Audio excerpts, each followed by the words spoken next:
So the Authority Hammer completes the very first DLC for Dying Light 2, and it's hopefully the start of many more to come. It is completely free, but does that fact alone mean that it's worth having though?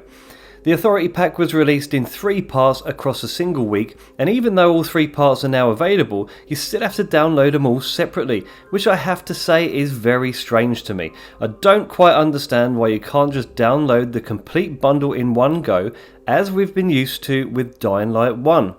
But if I'm honest, I'm also struggling to see why you would even want this pack in the first place.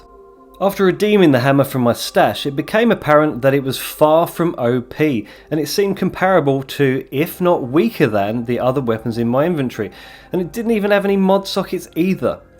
It's only a blue rarity weapon and seems to be scaled to my level 5 character, and it offers no real perks other than a full health damage bonus of 5%. Even with the entire outfit equipped, not one item of clothing gives any sort of boost to two-handed weapons, which leaves me wondering why they chose to include a two-handed melee weapon if that's the case. There's no denying that the design is inspired and it actually does look awesome, but if it isn't going to stand out when compared to the rest of my weapons, then what really is the point of it? This is where my concern is with any future Dying Light 2 DLC. In the past, bundles had desirable features like firearms or buggy skins, and some outfits even had special abilities. Well, as we all know, they decided against having firearms in Dying Light 2, and unless we get a countryside expansion like the following DLC, there are no usable vehicles either, so what is that leaving us? Clearly, very little, and as much as I understand their reasoning behind these decisions, in a world set 15 years after an apocalypse, I personally feel that if they're potentially going to want us to pay for future bundles, then the option of some crazy firearms designs, or at least something that will benefit players at any level, would make it more palatable. So after the initial disappointment, my next question was how well does the Authority Hammer actually handle in the game, and will it turn out to be better than it sounded on paper? I was never a big fan of two-handed weapons in the original game, as they were pretty unwieldy and the time between swings was too great, against faster enemies like a volatile for instance. However, using two-handed weapons in Dying Light 2 does seem to be much quicker. There are still limitations when compared to a one-handed weapon, and it feels a little harder to time blocks with it, but it's actually a pleasure to use when compared to Dying Light 1. It's just a shame that the impact doesn't feel quite as satisfying. It's much better suited to fighting the infected with, and it seems to do quite a bit of damage to them, but against humans it takes several hits to take out a regular sized enemy, and it has no visible effect on the larger ones until the final blow. Of course, these are issues that many players have with the Dying Light 2 gore system in general, and it isn't specific to this weapon. It is disappointing that the blows leave no visible damage on the enemies, and it's unforgivable really when compared to the original. I personally hope that they can somehow apply the gore physics from Dying Light 1 in a future patch, as there's no denying that it was just better in every way, and I'm really not a fan of the aesthetic they've gone for in the sequel.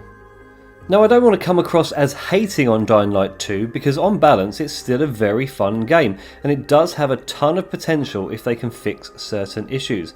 But I do however have another complaint about this DLC, and it's quite a big one in my opinion. When the hammer finally broke, I thought I'd just need to craft a new one, as you do in Dying Light 1.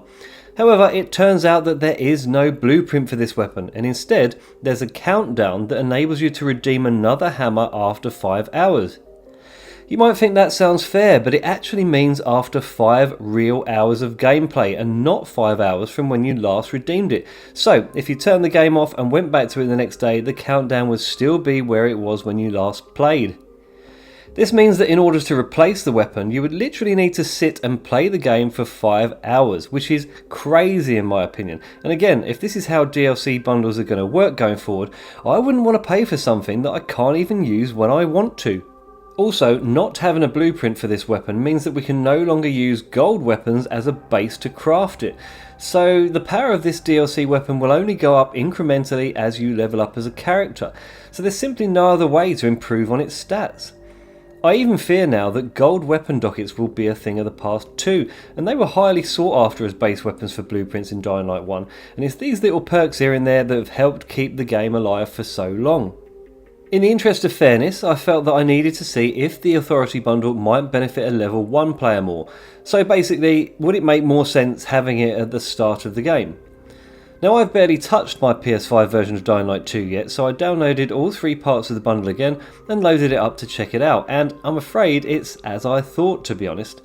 The damage the hammer does is again comparable to the other weapons currently in my loadout at this point in the game.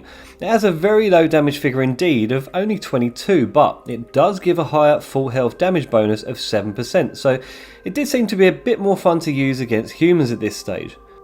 Unfortunately though, it has to be said, the PS5 version is pretty crap compared to the Steam version, because the streets are virtually empty in this one, meaning you've literally got to go looking for zombies in order to try out the weapons.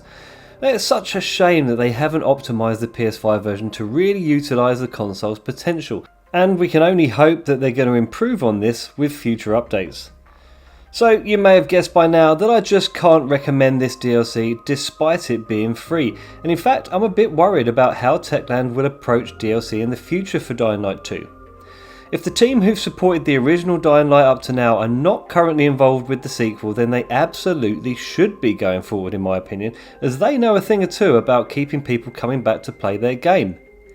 If it was a bit like Techland have been so focused on getting Dying Light 2 finished that they've dropped the ball slightly when it comes to replayability, and it would be such a shame if they stick to this no firearms or vehicles mantra for future DLC bundles, as it could mean that the bundles are simply not desirable enough for some fans. I mean, when you look at some of the outlandish and crazy bundles we got for Dying Light, you could absolutely argue that they had nothing to do with the story really, and were just fun things to have and to play around with, so I personally can't see any reason why they shouldn't just go wild with them. I know there are fans that hated firearms in the original, but believe me, there are a ton of us, myself included, that love blasting zombies in the face with a shotgun, and for that reason I hope they consider releasing some less realistic and much more fun DLC in the future. Of course, that's just what I think, so let me know down in the comments what you think about this bundle. Is it something you'd love to have in your stash, or do you agree with me that it's just a bit pointless and unnecessary? I do always read the comments and I try to respond to as many as possible, so please do get involved in the chat. And that's about it really. I hope you've enjoyed this video, and if you did, please leave a like and subscribe to the channel, and I'll see you on the next one. Cheers.